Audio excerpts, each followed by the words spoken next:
The alarm clock's red digits glared 5:47 a.m., 3 minutes before the scheduled wake-up, but Darius Washington was already awake. Sleep had become a luxury he couldn't quite afford anymore, not with the spreadsheet of bills that lived rent-free in his mind, updating itself with compound interest every time he closed his eyes. The apartment was still dark quiet except for the rhythmic breathing coming from the smaller bedroom down the hall, where Maya dreamed whatever six-year-olds dreamed about unicorns probably, or whether chocolate milk tasted better than strawberry. He swung his legs out of bed, feet finding the worn carpet by muscle memory, and padded to the bathroom. The mirror showed a 34-year-old man who looked older on hard days younger, when Maya made him laugh. Dark skin, close-cropped hair going gray at the temples faster than he'd like to admit, eyes that carried the weight of being both mother and father for 3 years running. The fluorescent light buzz flickered, settled into its familiar hum. Another thing to fix. The list never got shorter. The shower ran cold for the first 30 seconds, a quirk of the building's ancient plumbing, but he'd learned to expect it, even welcome it. The shock cleared his head, washed away the fragments of interrupted sleep. Today was Friday, which meant the weekly financial review meeting at Bennett Industries, which meant facing Victoria and her razor-sharp questions about quarterly projections that weren't projecting the way anyone wanted them to. He scrubbed shampoo through his hair, tried not to calculate how many more bottles he could afford this month after the latest batch of medical bills from his mother's oncologist. The kitchen was crammed, but functional counters crowded with evidence of single parenthood. Maya's artwork held to the refrigerator with magnets shaped like letters, a half-finished puzzle on the small dining table, a stack of library books about princesses and dragons that were due back Wednesday. Darius measured coffee grounds with practiced precision, pressed the button on the ancient coffee maker that wheezed to life like an asthmatic dragon. While it brewed, he pulled ingredients from the refrigerator, eggs, milk, bread, butter, and started breakfast. Scrambled eggs lightly salted, the way Maya liked them. Toast with just enough butter to make it interesting, but not so much that she'd complain about grease. Orange juice in the plastic cup with the princess on it, the one she'd picked out herself at Target 3 months ago, with such conviction that he couldn't say no despite its $5 price tag. He plated everything, set it on the table, then walked down the hallway to wake his daughter. Maya's room was an explosion of color in an otherwise beige apartment. Pink walls painted during a weekend he'd spent with a YouTube tutorial, and more determination than skill, covered in posters of animated characters and a growth chart marking her progress from infant to first grader. She slept curled around a stuffed rabbit named Mr. Hopscotch, her natural hair spread across the pillow in a halo of coils that would need attention before school. Darius sat on the edge of her bed, placed a gentle hand on her shoulder. Maya's eyes opened slowly, focused on him with that moment of confusion that always preceded recognition. Her voice came out scratchy with sleep. "Is it morning already?" He smiled, the kind that came easier around her than anywhere else in his life. "It's morning, baby girl. Time to get up. I made your favorite." She stretched the movement, all limbs and theatrical yawning. "Scrambled eggs." The certainty in her voice made him laugh softly. Scrambled eggs. She bounded out of bed with the energy that only children possessed, racing past him toward the kitchen. He followed at a more measured pace, listening to the sound of her settling into her chair, the scrape of fork against plate. By the time he joined her, she was already eating, swinging her legs under the table in a rhythm only she could hear. Between bites, she looked up at him with those eyes that were her mother's legacy, dark and perceptive. "Daddy, is today a stress day?" The question caught him off guard, though it shouldn't have. Maya had a radar for his moods, could read the tension in his shoulders like other kids read picture books. "Why do you ask that, sweetheart?" She shrugged, matter of fact. "You have your stress face, the one where your eyebrows do the thing." He forced his expression to relax, reached across to ruffle her hair. "Just work stuff. Nothing for you to worry about." Her fork paused midway to her mouth. "Is it because of the mean lady boss?" His coffee cup stopped halfway to his lips. They had had this conversation before about not calling people mean, about understanding that adults had complicated lives and jobs that made them seem harsh sometimes. But Maya had met Victoria exactly once during a company family day 6 months ago, and had declared her mean within 5 minutes of watching her correct someone's presentation with surgical precision. He set his cup down carefully. "Miss Bennett isn't mean, Maya. She's just very serious about her work." Maya's expression suggested she remained unconvinced, but was willing to table the discussion. Okay, but she made you have your stress face that day too. There was no arguing with six-year-old logic, so he didn't try. Instead, he finished his coffee, cleared the plates, and started the complicated process of getting a first grader ready for school. Hair was the biggest challenge her natural coils required, patience care and products he'd learned about through frantic Google searches and advice from the mothers at Maya's school who'd taken pity on him. He sectioned her hair into 4 parts, applied leave-in conditioner, worked through each section with the wide-toothed comb his own mother had shipped to him with detailed instructions written in her careful handwriting. Maya sat still mostly, though she kept up a running commentary about the upcoming school day, about her friend Jessica's birthday party tomorrow, about the new book her teacher was reading to the class. Darius let her words wash over him, focused on the familiar rhythm of the task. When he finished, he'd managed 2 neat puffs secured with colorful elastics, good enough that Maya examined herself in the mirror with approval. The drive to Maya's school took 20 minutes through morning traffic past neighborhoods that shifted from working class to professional with each mile marker. Maya's charter school occupied a converted historic building in a district that was slowly gentrifying, accepting students on a lottery basis that had felt like divine intervention when her number came up. The tuition was scaled based on income, but even the scaled version stretched his budget in ways that kept him awake some nights, doing calculations that never quite added up to comfort. He walked her to the entrance, backpack slung over her small shoulders, lunchbox clutched in one hand. Other parents milled around, mostly mothers who smiled politely but kept their distance. A single father remained an oddity in this particular ecosystem. Maya turned before entering, grabbed him around the waist in a hug that threatened to crack something open in his chest. Her voice was muffled against his shirt. "Love you, Daddy." He bent down, kissed the top of her head. "Love you too, baby girl. Have a great day." She released him, skipped through the doors with the confidence of a child who knew she was loved, and disappeared into the stream of other students. Darius waited until he couldn't see her anymore, then walked back to his car, already mentally shifting gears from father to financial manager. The drive to Bennett Industries took another 40 minutes, traffic thickening as he approached the glass and steel tower in the city's business district. The building was impressive in that soulless corporate way, all sharp angles and reflective surfaces that made you feel small before you even walked through the doors. Darius had worked here for 3 years, long enough to know which elevators ran faster, which bathrooms were cleanest, which conference rooms had the best lighting for the marathon meetings that defined his professional existence. He parked in the underground garage, took the elevator to the 15th floor, where the finance department sprawled across an open floor plan designed by someone who'd never actually had to work in one. His cubicle sat near the window, a minor perk that came with his manager title. The computer booted up while he grabbed coffee from the break room, nodded at colleagues who were already deep into their morning routines. Sarah Miller, his assistant, and the closest thing he had to a work friend, appeared at his cubicle entrance before he'd taken his first sip.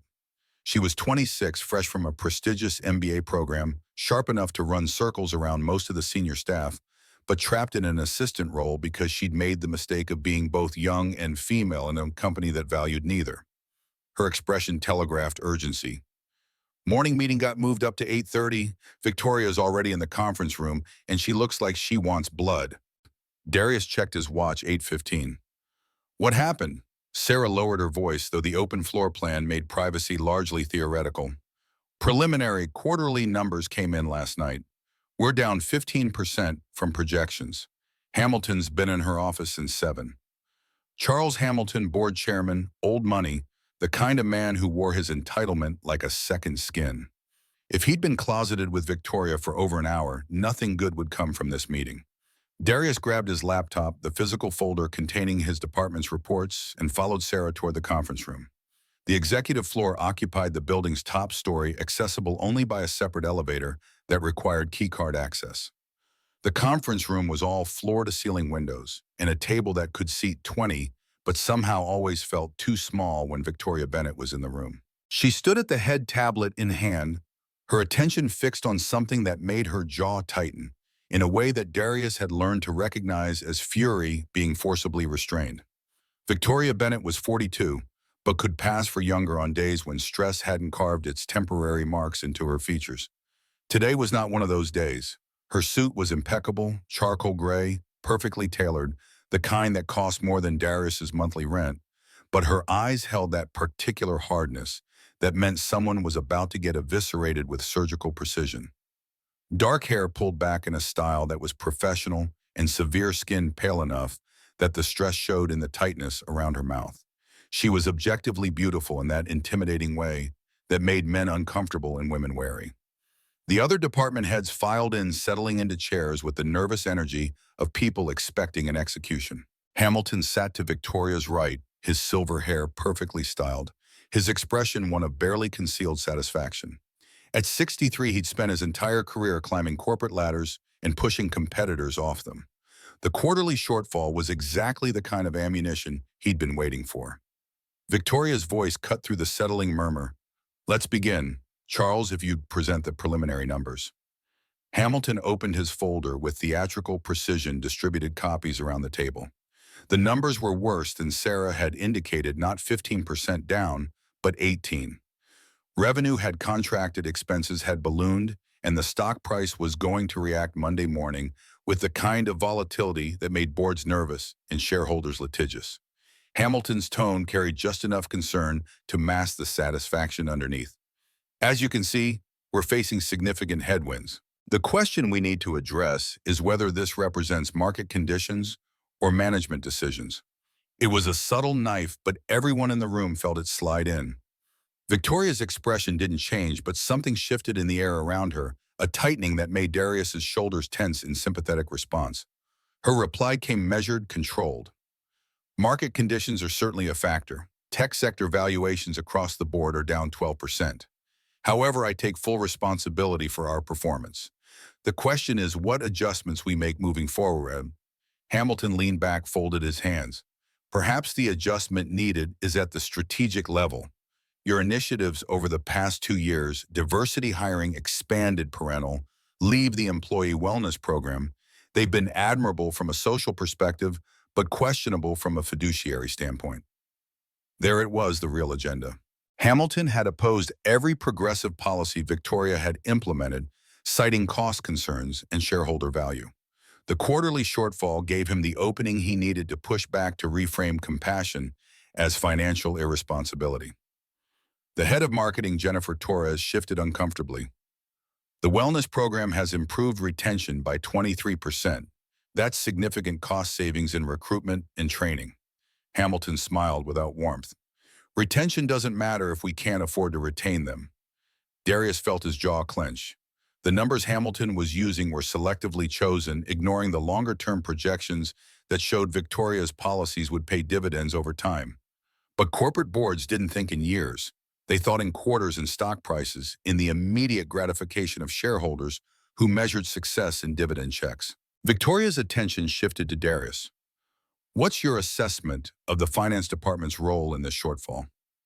The question was direct, professional, but Darius caught something else underneath, a challenge maybe, or a test. He opened his laptop, pulled up the detailed breakdown he'd prepared. His voice came steadier than he felt. "Our department's forecasting models were accurate within 2%. The variance comes primarily from three sources: unexpected supply chain costs, in manufacturing higher than anticipated customer acquisition costs, in marketing, and the one-time expense of the wellness program implementation. The first two are external factors. The third is an investment that will show to returns starting Q2 next year." Hamilton's expression soured. "So you're defending the wellness program?" Darius met his gaze directly. "I'm presenting the data. The program cost us $3 million this quarter. But turnover costs us approximately $4 million per quarter in recruitment, training, and lost productivity. If the program achieves its projected retention improvements, we'll be net positive by $8 million annually." Hamilton's jaw worked. "Those are projections, not guarantees." Darius felt something shift in his chest, a kind of recklessness that came from too many nights lying awake worrying about bills, about Maya's future, about whether playing it safe had ever actually kept anyone safe.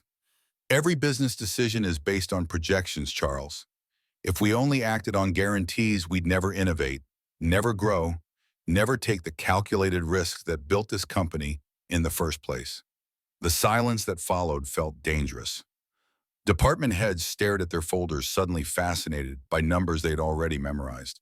Hamilton's face had gone red in a way that suggested someone had just committed a career-limiting move. But Victoria's expression had changed. Still controlled, still professional, but something in her eyes sparked with what might have been approval or surprise or both. Her voice cut through the tension. Darius is correct. We don't make decisions based on fear of risk. We make them based on informed analysis of potential returns.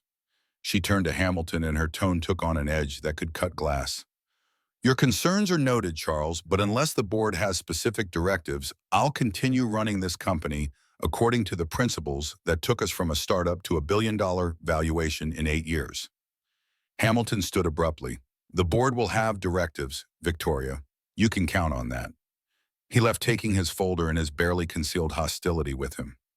The remaining department heads exchanged glances, the kind that telegraphed they just witnessed a declaration of war. Victoria dismissed them with a curt nod and they filed out with the speed of people eager to be anywhere else. Darius started to follow, but Victoria's voice stopped him. Mr. Washington, a moment. He turned back, laptop clutched against his chest like a shield.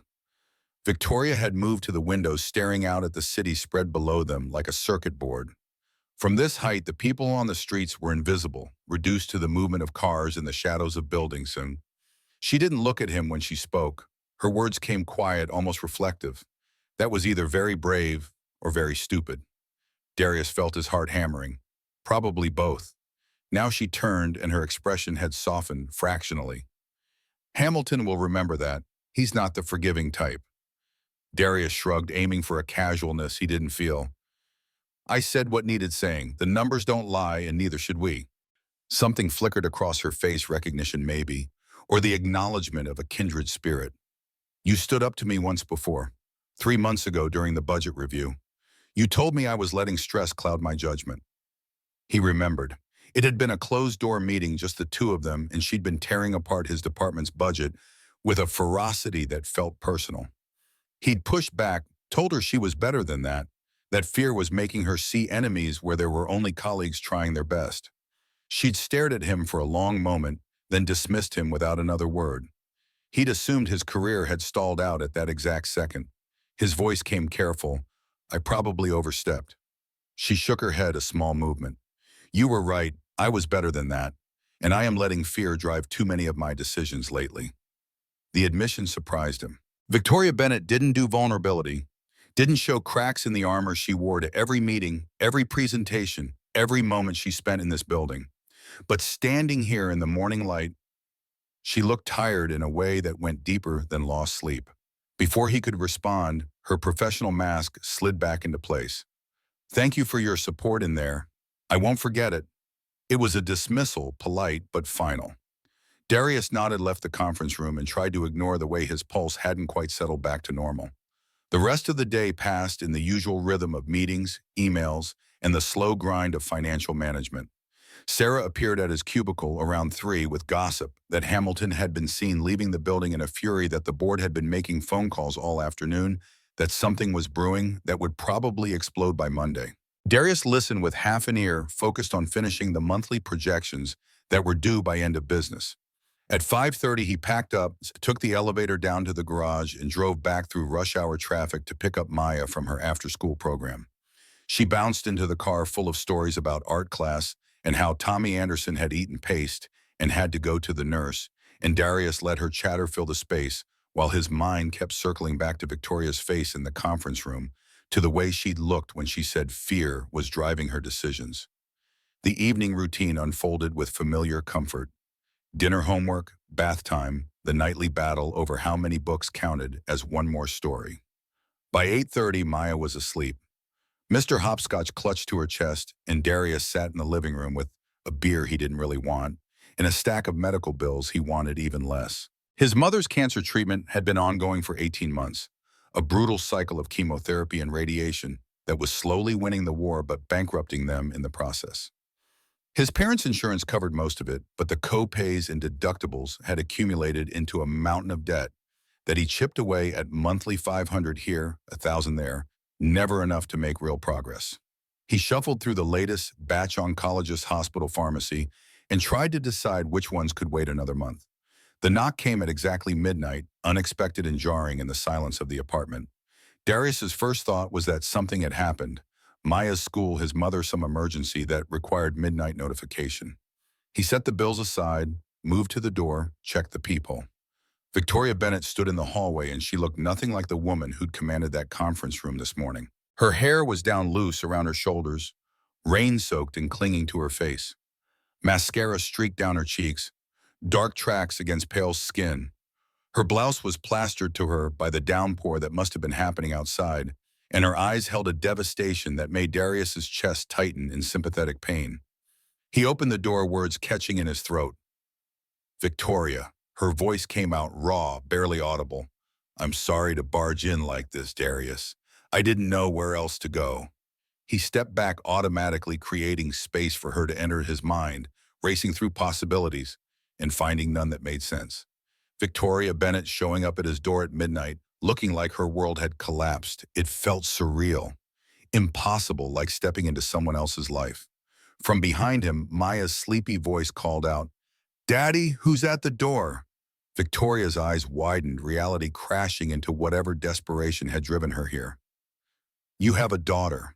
God, I didn't think I shouldn't have come here. But she was already inside, dripping on his worn carpet, and turning her away felt impossible. Darius grabbed a towel from the hallway closet, handed it to her, then turned to where Maya stood in the hallway, rubbing sleep from her eyes, her hair a wild halo around her face. His voice came gentle. Maya, honey, go back to bed. I'll be there in a minute to tuck you in again. Maya's gaze fixed on Victoria with that perceptive intensity that children somehow possessed, reading the situation with an accuracy that made adults uncomfortable.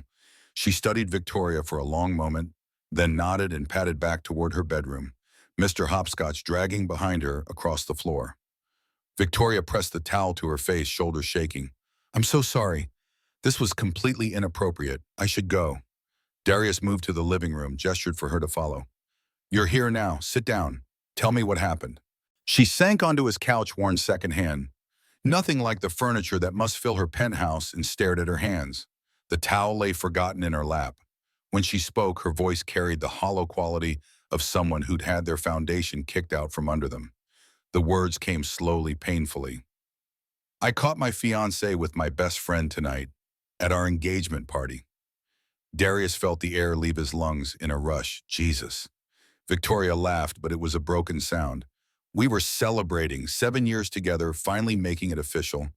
I'd spent weeks planning this party, making sure everything was perfect. And I walked into the guest bedroom to grab my phone charger and found them. She stopped, swallowed hard. They'd been sleeping together for 2 years. 2 years, Darius. Everyone knew. Everyone except me. The pain in her voice was visceral, the kind that made you hurt just hearing it. Darius sat beside her, maintaining careful distance, aware that whatever was happening here crossed 100 professional boundaries, but unable to care. His voice came quiet. That's brutal, I'm sorry. She wiped at her face with the towel, smearing mascara. I didn't even cry. Not there, not in front of everyone. I just walked out, got in my car, and started driving. I don't even remember deciding to come here. I just looked up, and I was parked outside your building.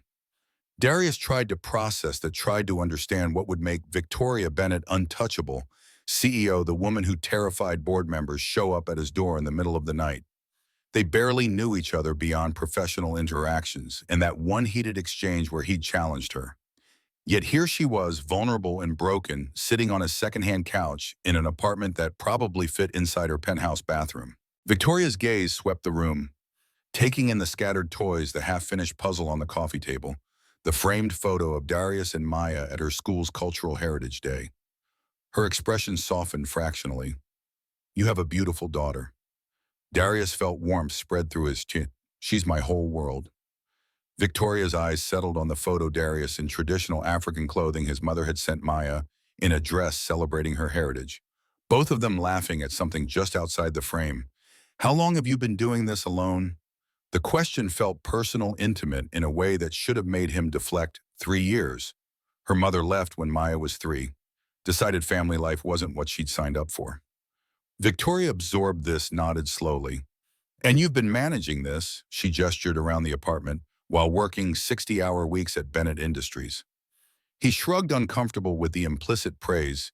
You do what you have to do. Maya deserves stability, and the job provides that. Her laugh came bitter. Stability.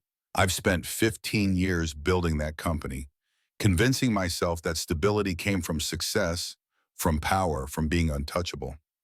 And tonight I realized I'm completely alone. My fiance was sleeping with my best friend. My board is looking for any excuse to push me out. I have a penthouse full of expensive furniture and no one to share it with.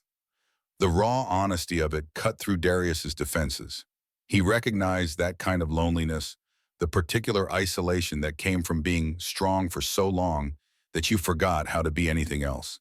He'd felt it in the months after Maya's mother left, when he'd had to be both parents, both protector and nurturer, with no room for his own grief. His words came before he could edit them. You showed up here for a reason. Victoria met his gaze and something electric passed between them. In the conference room today, you stood up to Hamilton. You defended the wellness program, defended me even though it probably hurt your career. I asked myself why you'd do that. Darius felt his pulse quicken. Because it was the right thing to do. Because the numbers supported it.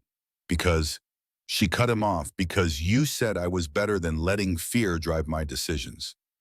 You said that 3 months ago and again today, and you were right both times. The air between them felt charged, dangerous. Darius was intensely aware of the late hour of his daughter, sleeping down the hall of every professional boundary they were obliterating with this conversation. But he was also aware of the way Victoria was looking at him, not as her employee, not as a subordinate, but as someone who'd seen past the armor to the person underneath. Her voice dropped to something quieter, more vulnerable. Say that again, but look at me this time. The words hung between them, weighted with meaning that had nothing to do with corporate policy or quarterly projections. Darius turned fully toward her, met her eyes gray. He noticed now in this light and felt something shift in his chest. His voice came steady despite the hammering of his heart. You're better than this, Victoria. You're letting fear drive your decisions. For a moment he thought she might lean forward, close the narrow distance that separated them on the couch. Her eyes held his, searching for something he wasn't sure he could name. Then she closed her eyes, took a shaky breath, and the moment fractured. She stood abruptly. I should go. This was inappropriate. I'm your boss, and I'm a complete mess, and you have a daughter to think about. Darius stood too, felt the loss of whatever had almost happened. Victoria, she was already moving toward the door. Thank you for the towel. I'll see you Monday. We can pretend this never happened. But as her hand reached for the doorknob, Maya's voice stopped her cold. Are you my daddy's girlfriend? They both turned. Maya stood into the hall with Mr. Hopscotch dangling from one hand, her eyes wide with curiosity and sleepy confusion. She'd pulled on her favorite unicorn slippers, the ones that lit up when she walked, and her hair formed a halo of coils that desperately needed to be covered with her satin bonnet. Darius moved to his daughter's side, his mind racing. No, sweetie, this is Miss Bennett. She works with Daddy. Maya studied Victoria with that unnerving directness that only children possessed. You look sad. Victoria's professional mask cracked completely. She knelt down to Maya's level, and Darius saw tears threatening at the corners of her eyes. I am a little sad. Maya considered this, then offered with the kind of wisdom that 6-year-olds sometimes stumbled into. When I'm sad, Daddy makes me hot chocolate with tiny marshmallows. It helps a lot. The tension in Victoria's shoulders softened. She glanced up at Darius, and something in her expression made his breath catch. That sounds like excellent medicine. Maya extended her small hand with the unconscious generosity of childhood. I can show you how he makes it. Darius found himself nodding before his brain could catalog all the reasons this was a terrible idea. He followed his daughter and his boss into his cramped kitchen, watched Maya climb onto her step stool to reach the cabinet where they kept the hot chocolate mix, and felt like he'd stepped sideways into an alternate reality. The next 20 minutes unfolded with a surreal domesticity. Maya directed the operation with the authority of a master chef, explaining to Victoria that the secret was heating the milk first, then adding the cocoa powder, and this was very important, exactly 7 mini marshmallows, no more, no less. Victoria listened with the same intensity she brought to board presentations, asking questions about ratios and temperatures that made Maya giggle. They settled at the small dining table, 3 mismatched mugs of hot chocolate steaming in the overhead light. Maya sat between them, swinging her legs and explaining her theory that unicorns could definitely swim, but probably preferred clouds. Victoria engaged with this thesis, seriously proposing that cloud swimming might require special hooves, which launched Maya into an elaborate explanation of unicorn biology that she was clearly inventing on the spot. Darius watched them, his CEO and his daughter, discussing the buoyancy properties of rainbow manes and felt something in his chest that he hadn't allowed himself to feel in 3 years, a glimpse of what it might be like to share this life with someone else. Around 1:30, Maya's eyes started drooping, despite her valiant efforts to stay awake. Darius carried her back to bed, tucked her in, kissed her forehead, and returned to find Victoria washing the mugs at his sink. She turned when he entered. "I should have done that. You've already done so much." He moved beside her, took a dish towel from the drawer. "It's just hot chocolate." Her hands stilled in the soapy water. "It's more than that. You let a stranger into your home in the middle of the night. You let me meet your daughter. You didn't judge me for falling apart on your doorstep." Darius felt the weight of unspoken things pressing against his ribs. "You're not a stranger, and everyone's entitled to fall apart sometimes." She rinsed the last mug, handed it to him to dry. "I kept it together for so long. At work with Robert, with everyone. I convinced myself that strength meant never showing weakness, never admitting that I was drowning." He set the dried mug in the cabinet. "Strength isn't about never drowning. It's about knowing when to ask for help." Victoria leaned against the counter, exhaustion evident in every line of her body. "Why are you being so kind to me?" The question felt like a test, like something that required careful consideration. But Darius was tired of weighing every word against potential consequences. So he answered with an honesty that felt dangerous. His voice came quiet. "Because 3 months ago you listened when I told you that you were better than your fear. You didn't fire me or write me up or make my life hell. You listened. And today when I pushed back against Hamilton, you backed me up. Maybe we both need someone who sees past the armor." She studied him in the dim kitchen light, and he was struck again by how different she looked from the CEO, who terrified board members, vulnerable human achingly alone despite everything she'd built. Her words came soft. "I've spent so many years being what everyone else needed me to be. The brilliant CEO, the perfect fiancé, the woman who had it all figured out. But I don't even know who I am without those roles." Darius understood that better than she probably realized. He'd been the responsible son, the devoted husband, the dedicated father, until the roles had stripped away everything else. Finding himself again had been a slow process, one he wasn't sure he'd completed. He took a risk. Maybe that's not a bad thing. Maybe not knowing means you get to decide who you want to be instead of who you think you should be. Victoria's eyes met his, and something passed between them that felt like recognition. "When did you get so wise?" A laugh escaped him. "I'm a single father who makes hot chocolate at 1 in the morning with his boss. I don't think wisdom has anything to do with it." She smiled, then the first genuine smile he'd seen from her all night. "Your daughter is lucky to have you." The compliment settled warm in his chest. "I'm the lucky one. She's the best thing that ever happened to me, even on the hard days." Victoria moved toward the door, this time with less desperation and more genuine reluctance. "I really should go. It's late, and you have to get Maya to school in a few hours." Darius walked her to the door, hyper-aware of the small space of the way, her perfume, something subtle and expensive, mixed with the scent of rain and hot chocolate. "Will you be okay?" "Driving home, I mean." She nodded, and he noticed she'd wiped away most of the mascara, pulled her wet hair back into something resembling composure. "I'll be fine. Thank you for tonight, Darius, for listening, for the hot chocolate, for reminding me that there are still good people in the world." She left then, and Darius stood in the doorway, listening to her footsteps fade down the hallway, the elevator ding in the distance. When he finally closed the door, locked it, and returned to the living room, he felt like the last 2 hours had been a dream, vivid and strange and impossible to reconcile with reality. He cleaned up the remaining evidence of Victoria's visit, put away the hot chocolate mix, straightened the cushions on the couch where she'd sat. Then he returned to the stack of medical bills, trying to focus on numbers and payment schedules. But his mind kept circling back to gray eyes and a broken smile, and the way she'd looked at him when she said, "Say that again, but look at me this time." Sleep came eventually shallow and interrupted, full of dreams he couldn't quite remember when his alarm clock screamed at 5:47. Saturday passed in the familiar rhythm of single-parent weekend laundry, grocery shopping, Maya's soccer practice, the birthday party she'd been talking about all week. Jessica Chen's parents had rented a bounce house and hired a face painter, and Darius spent 3 hours making small talk with other parents while keeping half an eye on Maya as she bounced and shrieked with pure joy. He didn't think about Victoria, or he tried not to, but his mind kept drifting to the surreal image of her kneeling in his kitchen, listening with complete seriousness as Maya explained the properties of unicorn hooves. It felt disconnected from reality, from the Victoria Bennett who commanded boardrooms and made grown men nervous. Sunday brought church with his mother, who video called from her assisted living facility in Atlanta where his sister lived.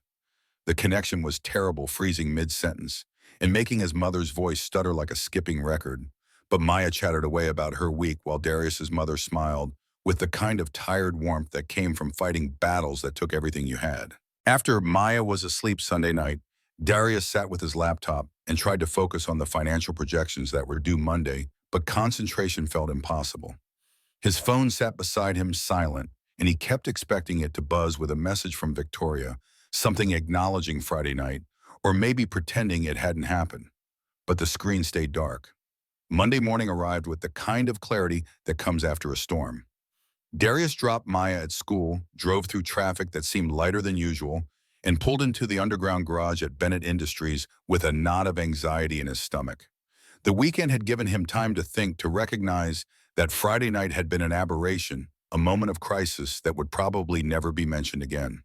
Victoria would return to being the untouchable CEO, he would return to being her financial manager, and they would both pretend that midnight visits and hot chocolate hadn't happened. The elevator ride up felt longer than usual. When the doors opened on the 15th floor, he immediately sensed something wrong. The usual Monday morning bustle had an edge to it, people clustered in tight groups, speaking in low voices, glancing toward the executive floor with expressions ranging from concern to poorly concealed excitement. Sarah materialized at his elbow before he'd taken 3 steps. "Darius, where have you been? Haven't you checked your email?" He pulled out his phone, swiped to his email app, and felt his stomach drop. 17 unread messages, most from colleagues, several from HR, one from Hamilton's assistant. The subject lines told a story he didn't want to read. Emergency board meeting. Organizational changes. Executive restructuring. His voice came out rougher than intended. What the hell happened? Sarah grabbed his arm, pulled him toward the relative privacy of a conference room. Victoria's ex-fiancé showed up this morning. Robert something. Made a scene in the lobby, yelling about how she'd used company resources to spy on him, threatening to sue. Security had to escort him out. Darius felt ice spread through his veins. Jesus. Sarah wasn't finished. Then the board called an emergency meeting. They've been in the executive conference room for over an hour. The rumor is they're using this as an excuse to force her out. Hamilton's been trying to get rid of her for months, and this gave him the ammunition he needed. The implications hit Darius like a physical blow. Victoria's personal crisis, the betrayal that had sent her to his door at midnight, was being weaponized by people who'd been looking for any excuse to undermine her authority. The wellness programs, the diversity initiatives, the progressive policies that had made Hamilton and the old guard uncomfortable, all of it was about to be dismantled because Victoria's fiancé was a vindictive asshole. His mind raced. Where is she now? Sarah's expression turned sympathetic. Still in the boardroom. Darius, you need to stay out of this. Whatever's happening up there, it's executive level. There's nothing you can do.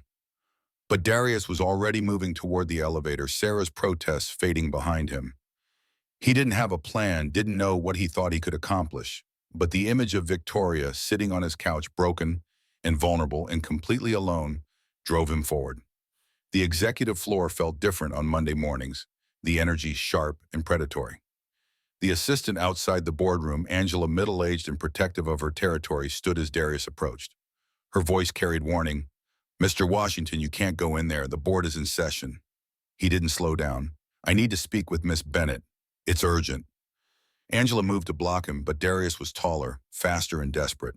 He pushed past her, ignoring her shocked protest, and burst through the heavy wooden doors. 12 heads swiveled toward him. The board sat around the long table, Hamilton at the head, various executives and outside directors flanking him. Victoria stood at the far end, tablet in hand, her expression composed, but her eyes carrying a strain that made Darius's chest ache. She wore another perfect suit, hair pulled back severely every inch the professional CEO, but he could see the cracks if he looked for them, the tightness around her mouth, the barely perceptible tremor in her hand. Hamilton's voice cut like a blade. "Mr. Washington, this is a private meeting." Darius fought to keep his voice steady. "I need to speak with Miss Bennett. It's urgent." The silence that followed felt dangerous. Board members exchanged glances, the kind that suggested they were witnessing something that would have consequences. Hamilton's expression went from annoyed to calculating, probably already figuring out how to use this interruption to his advantage. Victoria stood smoothing her suit with precise movements. "Excuse me, gentlemen, 5 minutes." She walked past Darius, not looking at him, and stepped into the hallway. He followed, hyper-aware of Angela's scandalized expression and the weight of 12 board members' gazes on his back. The heavy doors closed with a definitive thud. Victoria's voice came low, urgent. "Darius, what are you doing? They were looking for any reason to question my judgment right now." He noticed details he'd missed in the boardroom. The exhaustion around her eyes, the way she held herself rigid, as if afraid that any relaxation would lead to collapse. She'd probably slept even less than he had this weekend, probably spent hours trying to figure out how to manage a crisis that kept metastasizing. His question came direct. "Is it true they're trying to force you out?" She sighed, rubbed her temples in a gesture that spoke of pain barely contained. "My personal life has become a liability. Robert is threatening to sue the company, claiming I used corporate resources to spy on him. It's complete bullshit, but the board is spooked." Darius felt anger rising hot and righteous. "That's ridiculous. You built this company from nothing." Victoria's laugh was bitter tired. "Welcome to corporate America, Darius. A woman can be brilliant, innovative, successful. But the moment her personal life becomes messy, she's a liability. Men get to have midlife crises and affairs and all manner of scandals, and boards call it character. Women get crucified for being human." The truth of it hit like a slap. He'd seen it before, the different standards, the way women in leadership had to be perfect, while men just had to be competent. But hearing it from Victoria, seeing her standing in this hallway fighting for a company she'd built, made it feel more visceral. He lowered his voice, aware that Angela was probably listening. "About Friday night." She cut him off, panic flashing across her face. "We can't talk about that here. I shouldn't have come to your home. It was unprofessional and unfair to you. I put you in an impossible position."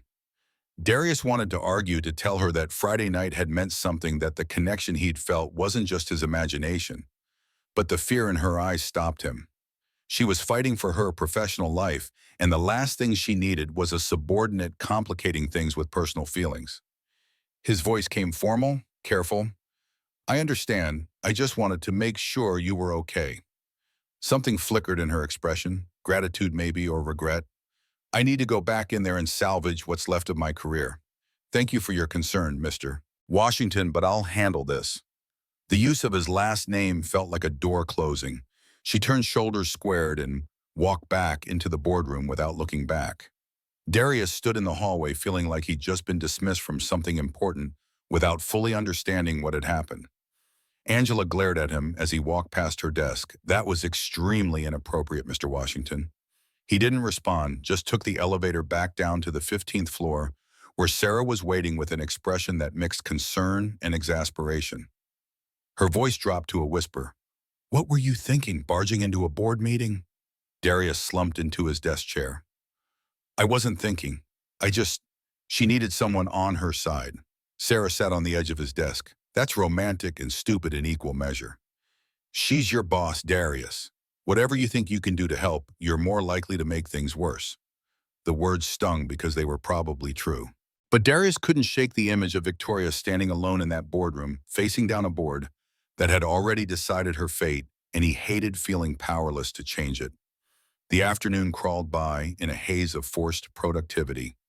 Darius tried to focus on spreadsheets and projections, but his attention kept drifting to the executive floor, to whatever was happening behind those closed doors. Around 3, an email went out from HR, formal, carefully worded, designed to sound routine, while everyone who read it knew it was anything but. Victoria Bennett was being placed on administrative leave, effective immediately, pending an investigation into allegations of misuse of corporate resources. Charles Hamilton would serve as acting CEO. The company thanked employees for their continued dedication during this transition period. The office erupted in barely contained speculation. People clustered around computer screens reading and rereading the email, as if different interpretations might emerge from the bland corporate language. Sarah appeared at Darius's cubicle, her expression grim. She didn't need to say anything. They both knew what this meant. Hamilton had won. The board had given him exactly what he wanted, using Robert's spurious accusations as justification to remove Victoria from power. The investigation would probably clear her eventually, but by then Hamilton would have cemented his control, undone her policies, and made it impossible for her to return. Another email arrived an hour later, this one from Hamilton himself. Darius scanned it quickly, then read it again, more slowly, his mind struggling to process the words. Due to organizational changes, Darius Washington was being promoted to interim chief financial officer effective immediately. The position came with a substantial salary increase and expanded responsibilities. Hamilton's assistant would be in touch to schedule a meeting to discuss the transition. Sarah leaned over his shoulder, read the email, and let out a low whistle. They're buying you off. The assessment was accurate and nauseating. Hamilton thought Darius knew something, probably assumed that Victoria's midnight visit had been to share damaging information or coordinate a defense. The promotion was a carrot, an incentive to keep quiet, to not make waves, to accept the new regime without protest. Darius's hands clenched into fists. I'm not for sale. Sarah's expression turned skeptical. You have a daughter and medical bills. That promotion probably doubles your salary. Can you afford to turn it down? The question haunted him through the rest of the afternoon, through the drive to pick up Maya, through dinner and homework and the evening routine. Could he afford to reject the promotion on principle? Maya's school tuition, his mother's cancer treatment, the stack of bills that never got smaller, they all demanded financial stability that his current salary barely provided. But accepting it meant betraying everything he'd told Victoria, meant becoming complicit in Hamilton's power play, meant looking Maya in the eye and explaining why Daddy chose money over integrity. After Maya was asleep, Darius sat in the living room with his phone staring at the screen like it might provide answers. Around 10, it buzzed with a text from an unknown number. The message was brief. Congratulations on the promotion. You'll make an excellent CFO, V. The words felt like an accusation and an absolution simultaneously. Did Victoria think he had orchestrated this somehow? That he'd used her vulnerability against her to advance his career? Or was she genuinely wishing him well, accepting that people had to make choices based on survival rather than principle? He typed a response, deleted it, tried again. This isn't what I wanted. 3 dots appeared, immediately disappeared, then reappeared. The pause stretched long enough that Darius wondered if she'd decided not to respond. Then her message came through. Victoria's words were measured, final. We don't always get what we want. Take care of yourself and Maya. Darius stared at the message, feeling something important slipping through his fingers like water. He started typing again, trying to find words that could bridge the distance that had opened between them, but another message arrived before he could send. This one was softer, more vulnerable. For what it's worth, Friday night was the first time I felt real in years. Thank you for that. His chest tightened.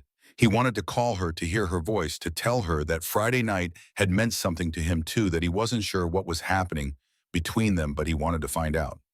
But the late hour, the professional boundaries, the weight of impossible circumstances, they all pressed down, making action feel impossible. He settled for honesty. It meant something to me too, more than you probably know. No response came. The screen stayed dark, the conversation ending on a note that felt unfinished. Darius set his phone down, leaned back on the couch, and tried to figure out how he'd gotten here. Promoted to a position he didn't want, connected to a woman he barely knew, but couldn't stop thinking about, facing choices that all seemed designed to hurt someone he cared about. The weekend loomed ahead, empty and uncertain. Maya would keep him busy with her usual demands and delights, but underneath it all would be the question that had no good answer. What was he going to do come Monday morning? Outside rain started falling again, the same storm that had brought Victoria to his door, now returning with its own kind of prophecy. Darius listened to it hammer against the windows and wondered if some storms ever really ended, or if they just kept circling back, wearing you down, until you stopped trying to stay dry. Monday morning stretched into an interminable week that felt like walking through quicksand. Darius accepted the interim CFO position because refusing would have raised questions he couldn't answer, but the new office on the executive floor felt like a prison cell decorated in mahogany and glass. Hamilton had moved quickly, installing his own people in key positions, scheduling meetings that excluded anyone who'd been loyal to Victoria, reshaping the company's direction with surgical precision. The wellness program was suspended pending budget review. The diversity hiring initiative was quietly shelved. The expanded parental leave policy was rolled back to industry standard, which meant barely adequate. Each change came wrapped in language about fiscal responsibility and shareholder value. But Darius recognized them for what they were: systematic dismantling of everything Victoria had built. He attended executive meetings where Hamilton spoke about the company's future with the confidence of someone who'd already won. The other executives nodded along, either believing the narrative or too afraid to challenge it. Darius kept his mouth shut and took notes, documenting everything with a meticulousness that would have made his accounting professors proud. Sarah brought him coffee on Wednesday morning, setting it on his new desk with a look that combined congratulations and concern. The office was triple the size of his old cubicle, with windows overlooking the city and furniture that probably cost more than his car. Her voice carried warning underneath the casual tone. "You look miserable for someone who just got their dream promotion." Darius stared at the spreadsheet on his monitor, numbers that represented people's livelihoods reduced to data points. "This isn't my dream, it's Hamilton's." She settled into the chair across from him, lowered her voice.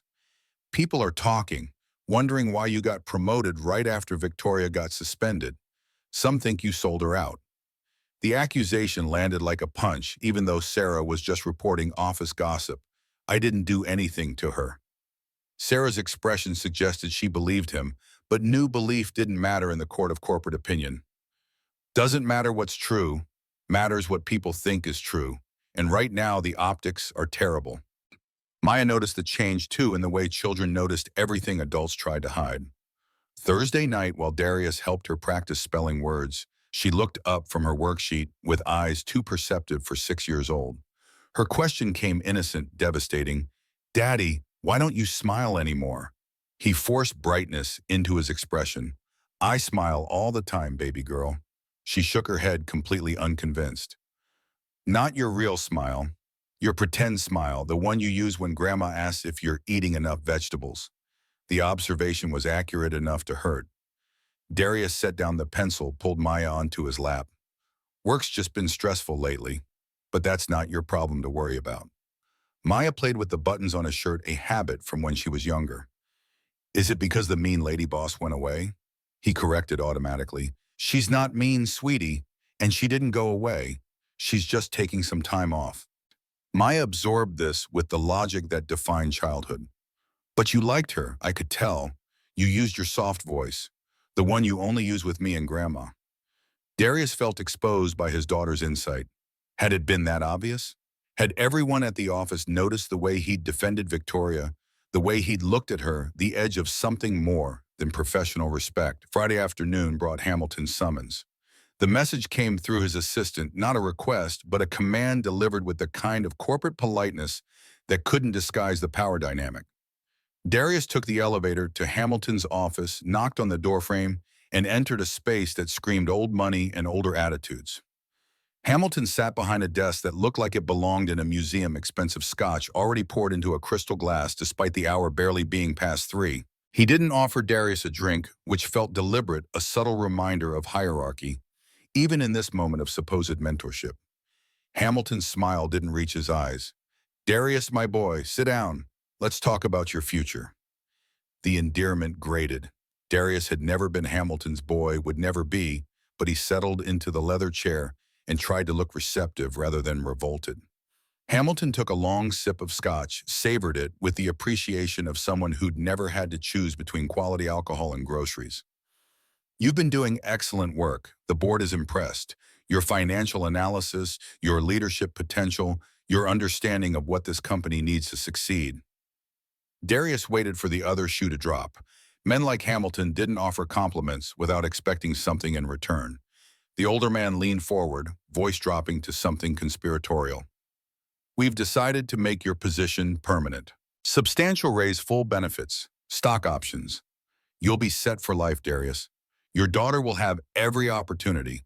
Your mother will have the best care money can buy. The mention of his family felt like a threat wrapped in concern. Darius kept his expression neutral. That's generous. What do I need to do? Hamilton slid a document across the polished desk. Darius picked it up, scanned the first paragraph, felt his blood turn to ice. It was a statement written in careful legalese claiming that he had personally witnessed Victoria Bennett misusing company resources for personal matters, specifically using corporate accounts to hire private investigators to spy on her fiancé. Every word was a lie. Darius had never witnessed anything remotely like that. But the statement was exactly the evidence the board needed to fire Victoria with cause, to deny her severance, to destroy her reputation so thoroughly that she'd never work in this industry again. His voice came out carefully controlled. This isn't true. Hamilton's expression didn't change. Truth is relative in business, Darius. Victoria made enemies, powerful ones. She refused to play the game, refused to understand that running a company requires compromise. The board has wanted her gone for months. Darius set the paper down like it might contaminate him. So this was never about her ex-fiancé's accusations. That was just convenient timing. Hamilton's smile turned predatory. Robert's threats provided an opening, yes. But make no mistake, Victoria Bennett's progressive agenda was bad for business. She prioritized feelings over profits, diversity over qualifications, employee satisfaction over shareholder returns. That's not sustainable. The casual dismissal of everything Victoria had achieved made Darius's jaw clench. He thought about the wellness program that had reduced turnover by 23%, the diversity initiatives that had brought in some of their most innovative talent, the parental leave policy that had made Bennett Industries an employer people wanted to work for. All of it reduced to bleeding heart liberalism by a man who measured success exclusively in quarterly earnings. Darius stood up. I won't sign this. Hamilton's expression hardened, the friendly mentor vanishing to reveal the predator underneath. Think about your daughter, Darius. Single father, aging mother with medical issues. You need this job. You need this salary. Without it, what happens to Maya's education? To your mother's treatment? The threat hung explicit in the air. Sign or lose everything. Betray Victoria or watch his family suffer. The choice was designed to be impossible, to force him into complicity through the weight of obligations he couldn't escape. Hamilton's voice turned almost sympathetic. I'll give you the weekend to reconsider. Monday morning, I expect your signature or your resignation. Choose wisely. Darius walked out of the office in a daze, took the elevator down to the garage, sat in his car for 20 minutes trying to breathe. The document felt like it was burning a hole in his briefcase. He thought about Maya's smile, his mother's chemotherapy bills, the apartment lease that was due for renewal next month. He thought about Victoria sitting on his couch, broken and vulnerable, trusting him with her pain. The weekend was torture. Saturday morning, Maya had a soccer game that Darius watched without really seeing. Other parents cheered and shouted encouragement, while he stood on the sidelines calculating how long his savings would last if he quit, whether he could find another job before the money ran out, what he would tell Maya when they had to move to a worse neighborhood with worse schools. Sunday afternoon brought a call from his sister in Atlanta. Their mother had taken a turn. Nothing critical, but the doctors wanted to adjust her treatment plan, which meant more tests, more appointments, more bills.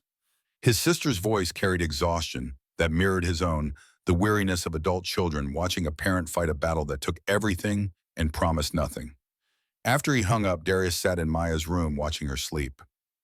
Miss Hopscotch clutched to her chest, completely unaware of the impossible choices her father was facing. He thought about the life he wanted to give her: good schools, safe neighborhoods, opportunities he'd never had. The CFO position could provide all of that. All he had to do was lie, betray someone who trusted him, become the kind of man who valued comfort over conscience. His mother's voice echoed in his memory, words she'd spoken when he was young, and thought the world was simpler. Our name means something, Darius. It's all we really own. Don't sell it cheap. By Sunday night, he'd made his decision. It felt less like choice and more like surrender to something fundamental about who he was, who he needed to be to look Maya in the eye every morning. He drove to Victoria's building, the address pulled from the company directory before he'd left Friday evening. The doorman recognized him from Friday night, let him up with less resistance this time. The elevator ride felt endless, each floor marked by ascending numbers and descending certainty about what he was doing. Victoria answered the door in jeans and a sweater that made her look younger, more vulnerable than the power suits ever did. Her expression registered surprise, then something that might have been hope or fear, or both. She stepped back, creating space for him to enter. Darius, this is unexpected. The penthouse was exactly what he'd imagined: floor-to-ceiling windows, minimalist furniture that probably cost more than his annual salary, art on the walls that looked like it belonged in museums. But it felt empty, sterile, a showroom rather than a home. No photos, no personal touches, nothing that suggested anyone actually lived here. His words came out rushed. They want me to lie about you. Hamilton offered me the permanent CFO position if I sign a statement saying you misuse company resources. Victoria's face went very still. And you came here to tell me you're taking the deal. The assumption stung. What? No. I came to warn you. They're setting you up, Victoria. Hamilton admitted the board's been planning this for months. Your ex's accusations just gave them the excuse they needed. She moved to the windows, stared out at the city lights that turned the night into a constellation of human ambition. I know, I've always known they wanted me gone. Darius followed her, confused. Then why didn't you fight back? Why didn't you build alliances, play politics, do what you needed to do to protect yourself? Her laugh was soft, bitter. Because fighting dirty means becoming what they are.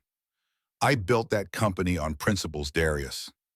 The moment I compromise those to keep power, I've already lost everything that matters. He wanted to argue, to tell her that principles didn't pay bills or fight board coups, but something in her expression stopped him. She looked tired, but not defeated, resigned, but not broken. Her eyes found his. So you're just giving up, letting them win. Victoria turned to face him fully. I'm choosing my battles, and right now my battle is figuring out who I am outside of that company. I spent 15 years defining myself by that CEO title. Maybe losing it is the best thing that could happen. The rationalization felt like something she'd convinced herself to believe rather than actual conviction. Darius recognized it because he'd done the same thing when Maya's mother left, told himself it was for the best, that they were better off without someone who didn't want to stay. When the truth was, he'd felt abandoned and terrified and completely unprepared. His voice came quieter. Why am I really here, Victoria? The question seemed to catch her off guard. She studied him, gray eyes searching his face for something she couldn't quite name. The distance between them felt charged with possibility and danger in equal measure. Her words came slow, careful. I don't know. I just know that what they're doing is wrong, and I can't be part of it. She moved closer, close enough that he could smell her perfume, could see the gold flecks in her gray eyes. Even if it costs you everything. Darius thought about Maya, about his mother, about the bills and the obligations and all the practical reasons to walk away. Then he thought about looking at himself in the mirror every morning, about the example he was setting for his daughter, about what kind of man he wanted to be. His answer came from somewhere deeper than calculation. Some things are worth more than a paycheck, like being able to tell Maya I did the right thing, like being able to look at myself and not see a coward. My mother always told me our name means something. I won't dishonor it. Victoria's expression softened, something vulnerable breaking through the careful control. You're a good man, Darius Washington. Better than most. The compliment made him uncomfortable. I'm just trying to figure this out. I have Maya, my mother's bills, but I also have to live with myself. What will you do? She reached out, took his hand, the touch electric, intimate in a way that had nothing to do with romance and everything to do with human connection. Whatever you decide, I want you to know something. That night at your apartment, it meant more to me than I expected it to. His heart hammered against his ribs. It meant something to me too. Her voice dropped to almost a whisper. Say that again. But look at me this time. The echo of that first night resonated between them. Darius met her eyes, let her see the truth he'd been trying to deny for 2 weeks. It meant something to me, Victoria. You mean something to me. She closed the distance between them, and this time there was no hesitation. Her lips found his in a kiss that felt like surrender and declaration, simultaneously, like falling and flying, like every dangerous thing he'd been trying to avoid since the moment she'd knocked on his door at midnight. When they finally broke apart, foreheads touching, breathing ragged reality crashed back in with all its complications. Victoria's smile was tremulous. I've been thinking about doing that since I left your apartment. Darius laughed softly. Me too. Her expression turned serious. This complicates things. He pulled back slightly enough to see her face. My life's already complicated. What's one more complication? They talked through the night sitting on her expensive couch that was somehow less comfortable than his second-hand one, sharing pieces of themselves that had nothing to do with corporate structure or quarterly earnings. Victoria told him about building the company from nothing, about the investors who'd dismissed her, the competitors who'd underestimated her, the slow climb from startup to industry leader. She described the satisfaction of proving everyone wrong, but also the loneliness of being at the top with no one to share the view. Darius shared his own story meeting Maya's mother in college, the pregnancy that had derailed both their plans, the marriage that had lasted 3 years before she'd decided motherhood wasn't what she'd signed up for. He described those first months alone with a 3-year-old, learning to be both parents, making mistakes and figuring it out, and loving Maya with a fierceness that sometimes scared him. Around 4 in the morning, Victoria fell asleep with her head on his shoulder, exhaustion finally claiming her. Darius stayed awake, watching the city lights fade as dawn approached, thinking about choices and consequences and the terrifying freedom that came with burning bridges. By the time Victoria woke, sunlight streaming through the windows, Darius had made his plan. Monday morning, he walked into Hamilton's office with his head high and his hand steady. The older man looked up from his desk, that predatory smile already forming. Hamilton's voice carried satisfaction. Ah, Darius, I trust you've come to a sensible decision. Darius placed a folder on the desk. I have. Hamilton opened it eagerly, then frowned. The documents inside weren't the signed statement. They were something else entirely, a resignation letter, effective immediately, and a detailed business plan for an independent financial consulting firm. Hamilton's face reddened. What is this? Darius kept his voice level. I'm resigning. I'm starting my own company. I don't want a war, Hamilton. I just want to leave cleanly and build something I can be proud of. The older man stood abruptly. You're making a grave mistake, Washington. I'll make sure you never work in this industry again. Darius slid another document across the desk, a transcript of their Friday conversation, time-stamped and verified. I don't think so. Hamilton's face went from red to pale. You recorded me? That's illegal. California is a 2-party consent state. A smile touched Darius's lips. Actually, your office disclosure policy written by Victoria ironically states that all conversations in executive offices may be recorded for security purposes. It's posted on the wall behind you. You consented the moment I walked in. The blood drained completely from Hamilton's face as he turned to see the small plaque he'd probably never actually read. Darius watched the realization hit, watched the calculation happening behind those cold eyes. Hamilton's voice came out strangled. You're bluffing. You wouldn't release that.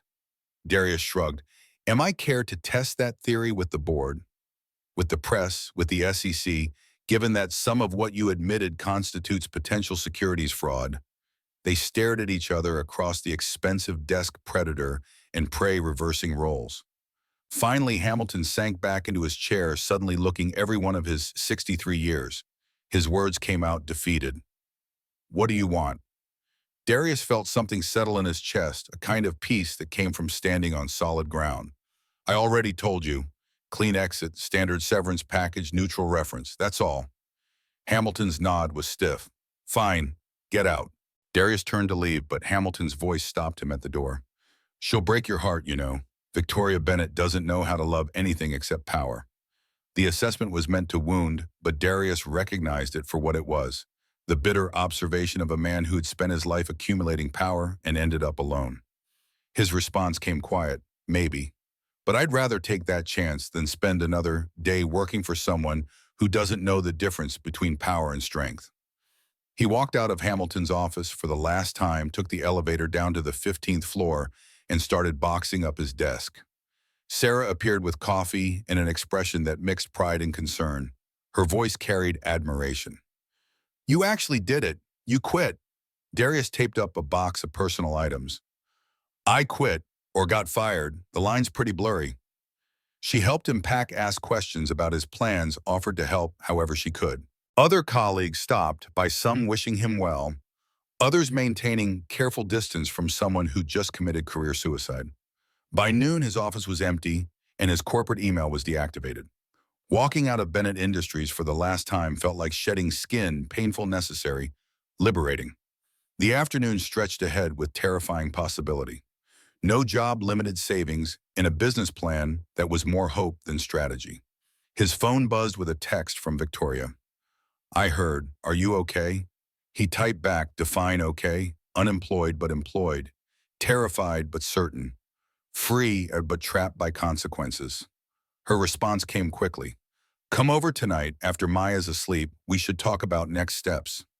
Darius agreed, then drove to pick up his daughter from school.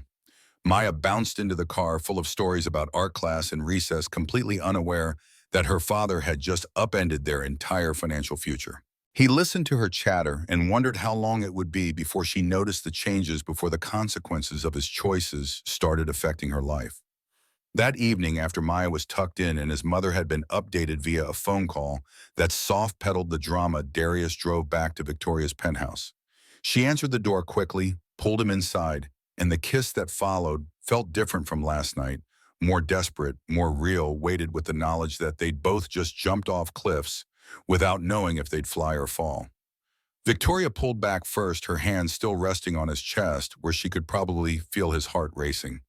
The penthouse felt different now, less sterile showroom, more possibility. She led him to the couch, settled beside him with their knees touching, and the conversation that followed felt like drawing blueprints for a future neither of them could fully visualize. Her voice carried determination threaded with uncertainty. "I've been thinking about starting my own consulting firm, helping women-led startups navigate funding, break through the glass ceiling. Everything I learned building Bennett Industries, but on my terms." Darius absorbed this, recognized the spark in her eyes that probably mirrored his own. "I want to build a financial consulting practice. Small businesses, entrepreneurs who can't afford the big firms. People like me who are just trying to make it work."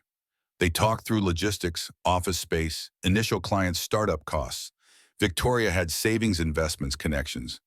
Darius had expertise, determination, and approximately 6 months of expenses covered if he lived lean. The gap between their resources should have felt insurmountable, but somehow it didn't. Around 2 in the morning, Victoria made an offer that felt like a test. "I want to invest in your firm, not charity, Darius. An actual investment. I know talent when I see it." Pride warred with practicality in his chest. "I can't let you bail me out." Her expression turned sharp. "I'm not bailing you out. I'm making a smart business decision. Your financial analysis is better than anyone I've worked with. You understand small business economics in ways MBA graduates never will because you've lived it. That's valuable." The argument continued until dawn, both of them too stubborn to concede easily. Finally, they compromised. Victoria would invest seed capital in exchange for minority equity, enough to get him started, but not enough to make him feel bought. The terms were favorable, but not charitable, professional, but with an undercurrent of something more personal. Darius left as the sun rose, exhausted and exhilarated, with a handshake agreement that felt like the beginning of everything. The first month was chaos. Darius converted Maya's playroom into a makeshift office, laptop balanced on a folding table, client calls scheduled around school pickup and bedtime. His first client was a woman who owned a small bakery, cash flow problems, threatening to close her doors.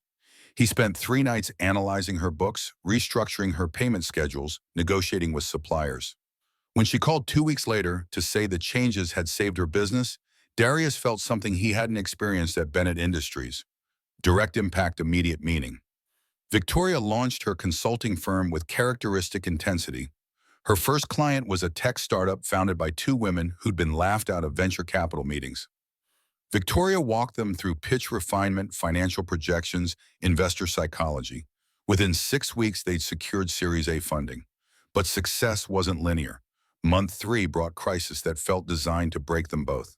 Darius's biggest potential client, a small manufacturing company that would have provided steady revenue for a year, backed out after a background check revealed he'd left Bennett Industries under unclear circumstances. The Whisper network that Hamilton controlled made sure everyone knew Darius Washington was unreliable, possibly unethical, definitely a risk. 3 other prospects vanished the same week. Victoria faced her own reckoning as an reckoning when a prominent women's business organization rescinded a speaking invitation after board members raised concerns about the scandal at Bennett Industries. Robert's lawsuit, eventually dismissed but heavily publicized, had tainted her reputation. Potential clients worried about association, about what it meant to hire a consultant whose personal life had imploded so spectacularly. The evening, everything came apart.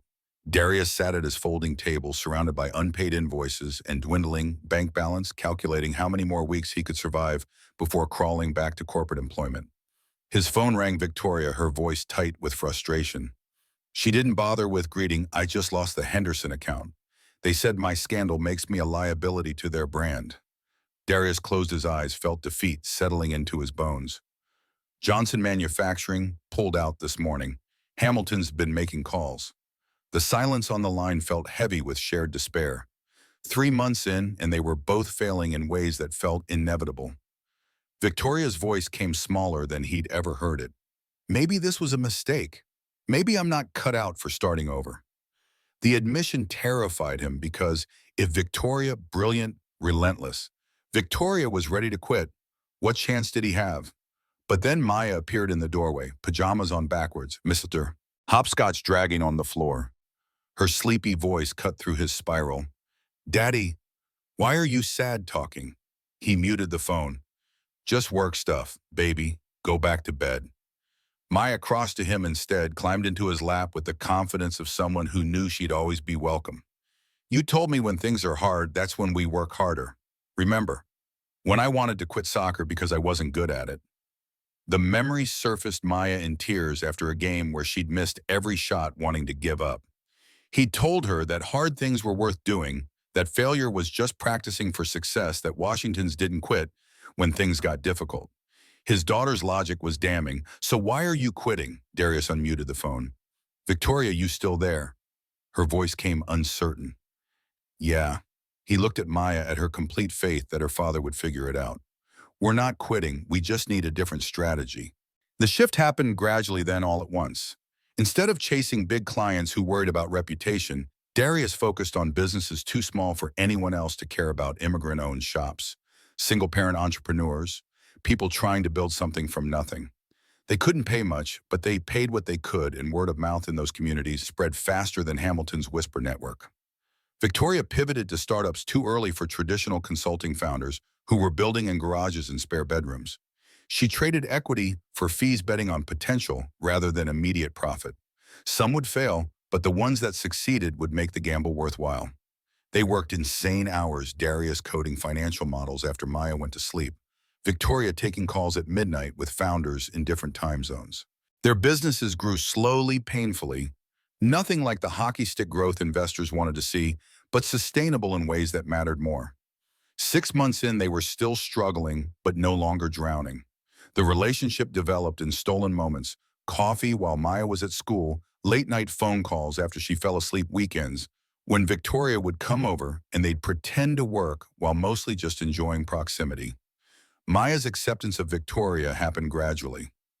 The first time Victoria joined them for dinner, Maya watched her with suspicion, protective of their little family unit. But Victoria didn't try to be her mother or replace anyone. She just showed up, asked questions about unicorns and soccer, and listened like Maya's answers mattered. The breakthrough came on a Saturday morning when Darius had an emergency client call. Victoria offered to take Maya to the park, and he agreed with trepidation. They returned 3 hours later, both covered in mud from some adventure involving a creek and a frog Maya had named Princess Ribbits. Victoria's designer clothes were ruined, and she was laughing in a way Darius had never heard: pure, unself-conscious joy. Maya announced at dinner that night, "Victoria's okay. She knows how to catch frogs. Apparently, that was the standard by which 6-year-olds measured worth. But integration wasn't smooth. 8 months in, they had their first real fight, not about work or money, but about parenting. Victoria had taken Maya shopping and bought her an expensive tablet for educational games. Darius saw it as overstepping, as trying to buy affection, as not understanding that Maya didn't need expensive gifts, but just needed people who showed up. The argument exploded in Victoria's penthouse, both of them yelling over each other until the words turned sharp enough to draw blood. Darius's voice rose with frustration. "You can't just throw money at her. That's not how this works." Victoria's eyes flashed. "I wasn't throwing money. I was trying to help. I was trying to be part of this." The real issue underneath surfaced Darius's fear that Victoria would eventually leave, like Maya's mother had. That commitment was easy when things were new and hard when reality set in. Victoria's fear that she'd never be good enough, that she didn't know how to be part of a family, that her default setting was CEO rather than partner. They stood on opposite sides of her living room, breathing hard, until Victoria's voice broke on something that sounded like tears. "I don't know how to do this. I don't know how to be what you need." Darius felt his anger dissolve into something more complicated. "I don't need you to be perfect. I need you to talk to me before making decisions about my daughter. I need you to understand that we're a package deal, me and Maya. You don't get one without the other." She wiped at her eyes. "I know that. I want that. I just keep screwing it up because I've spent so long making executive decisions that I forget family isn't a boardroom." They talked through the night again, this time about boundaries and communication and what it meant to build a life together when neither of them had templates that worked. By morning, they'd established ground rules. Big decisions about Maya required discussion. Gifts needed approval. Victoria could have opinions, but Darius had final say on parenting. The framework wasn't perfect, but it was foundation. One year after Victoria had knocked on his door at midnight, Darius asked her to move in. Not to the apartment, too small, too much his space rather than theirs, but to a townhouse they could afford together. It had a backyard for Maya, an office for each of them, and a kitchen big enough that they wouldn't trip over each other making breakfast. Victoria's response wasn't immediate acceptance. She sat with the question, visibly working through implications. "Are you sure your life is already full? Maya, your mother, the business." Darius took her hands. "That's exactly why I'm sure. My life is full, but it's more complete with you in it. You make us better." She looked at him with those gray eyes that had first caught out his attention in a conference room a lifetime ago. "I love you, Darius Washington. You and Maya both." The declaration should have felt momentous, but instead it felt natural, like acknowledging something that had been true for months. "Say that again, but look at me." She smiled through tears. "I love you, both of you, more than I ever thought possible." They moved in together on a Sunday in spring, Maya directing furniture placement with the authority of someone who'd watched too many home improvement shows. The first night in the new house, they ordered pizza and sat on the floor because the couch hadn't arrived yet, and it felt perfect in its imperfection. 20 months after that first midnight knock, Victoria and Darius stood in front of a judge in a simple civil ceremony. Maya served as flower girl and self-appointed wedding planner, her natural hair styled in cornrows with beads that clicked when she walked. Victoria was 5 months pregnant, the slight swell visible under her simple white dress. The ceremony was small. Darius's mother via video call from Atlanta, his sister and her family Sarah, and a few friends from the early struggling days of their businesses. No one from Bennett Industries, no corporate networking, just people who'd shown up when showing up mattered. When the judge pronounced them married, Maya cheered louder than anyone else. The reception was in the backyard of their townhouse catered by the bakery owner who'd been Darius's first client. String lights hung between trees.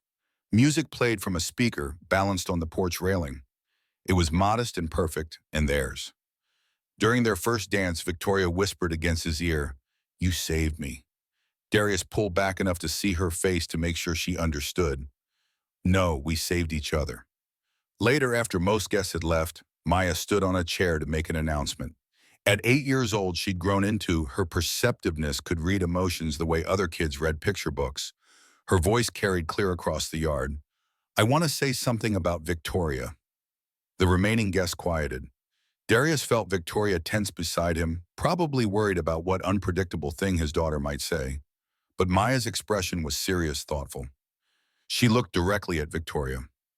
When you first came to our apartment, I thought you were just another person who would leave. People leave a lot. My mom left. Daddy's friends left when things got hard. But you didn't leave. You stayed even when Daddy lost his job. You stayed when your business was hard. You stayed when I was mean about the tablet. Victoria's eyes were wet now, reflecting the string lights. Maya continued, Daddy says family is people who stay. So you're family now, not just because you married Daddy or because of the baby, because you stayed. The simplicity of it landed like thunder. Victoria crossed to Maya, pulled her into a hug that spoke of promises wordlessly made and kept. Darius watched them, his daughter and his wife, and felt something settle that he hadn't realized was unsettled. The businesses continued to grow. Victoria's consulting firm expanded to 5 employees, Darius's practice to 3. They weren't wealthy, probably never would be by Bennett Industries standards, but they were stable, successful in ways that mattered beyond bank balances. Bennett Industries itself had imploded spectacularly 18 months after Victoria left. Hamilton's aggressive cost-cutting had tanked morale, key clients had departed, and the board had eventually forced him out too.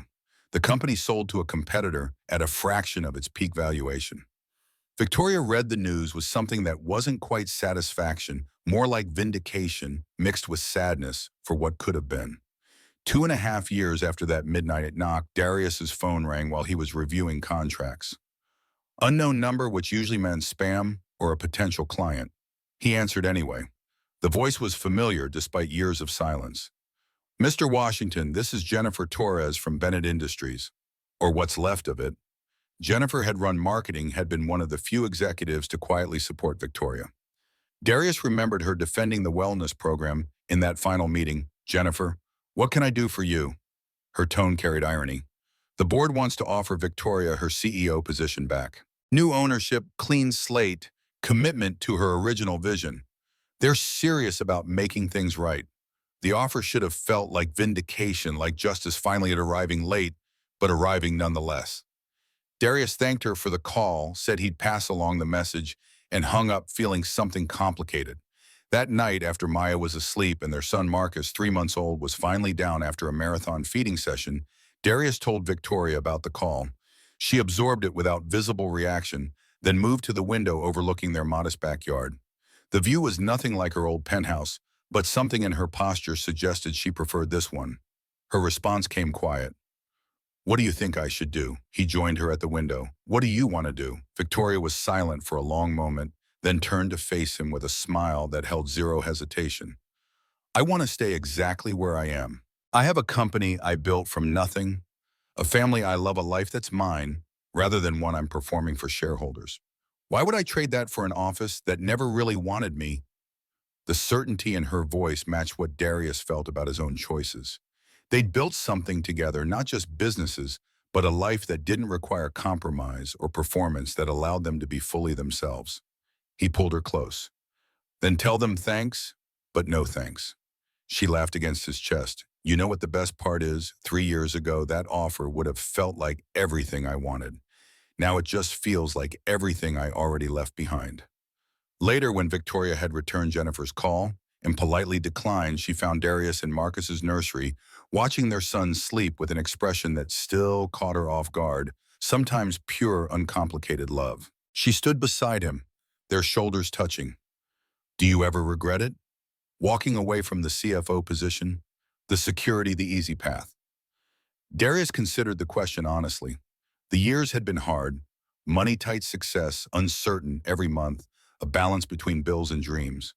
But he thought about Maya's trust, Marcus's arrival, Victoria's hand in his, the clients whose businesses he'd helped save the life they'd built from wreckage and determination. His answer came from the same place that had driven him to quit in the first place. Not even once. Some paths are easy. Some are right. They're not always the same. Victoria kissed him softly. Say that again. He smiled at the callback to that first night, to all the times since when those words had marked important moments. Some paths are easy. Some are right. They're not always the same. She rested her head on his shoulder. both of them watching Marcus's tiny chest rise and fall. We did okay, didn't we? For two people who had no idea what we were doing. Darius thought about midnight knocks and impossible choices and the courage it took to build something new from ruins. We did better than okay. We did real. Outside rain started falling, not the storm that had brought Victoria to his door, but something gentler, the kind that nourished rather than destroyed. They stood together in the nursery, two people who had lost everything, and found each other watching their son sleep and listening to rain tap patterns of promise against the window. Sometimes the most powerful words in the world weren't grand declarations or sweeping promises. Sometimes they were simple truths repeated until they became foundation. We stayed. We built this. We're home. The journey that began with a knock at midnight had led them here not to perfection, but to something better. A life built on choices made consciously rather than defaulted to on love, chosen daily rather than assumed on the radical act of staying when staying was hard. And every night before sleep claimed them, Darius would whisper the same question Victoria had asked that first time. Say it again. And she would answer always, I love you, I choose you, every day I choose this. Some stories ended with triumph or tragedy, victory or defeat. Theirs ended with something quieter but no less profound, two people standing in a nursery they'd painted themselves in a house they'd chosen together, watching rain fall on a garden they were learning to tend. Not perfect, not easy, but absolutely undeniably real.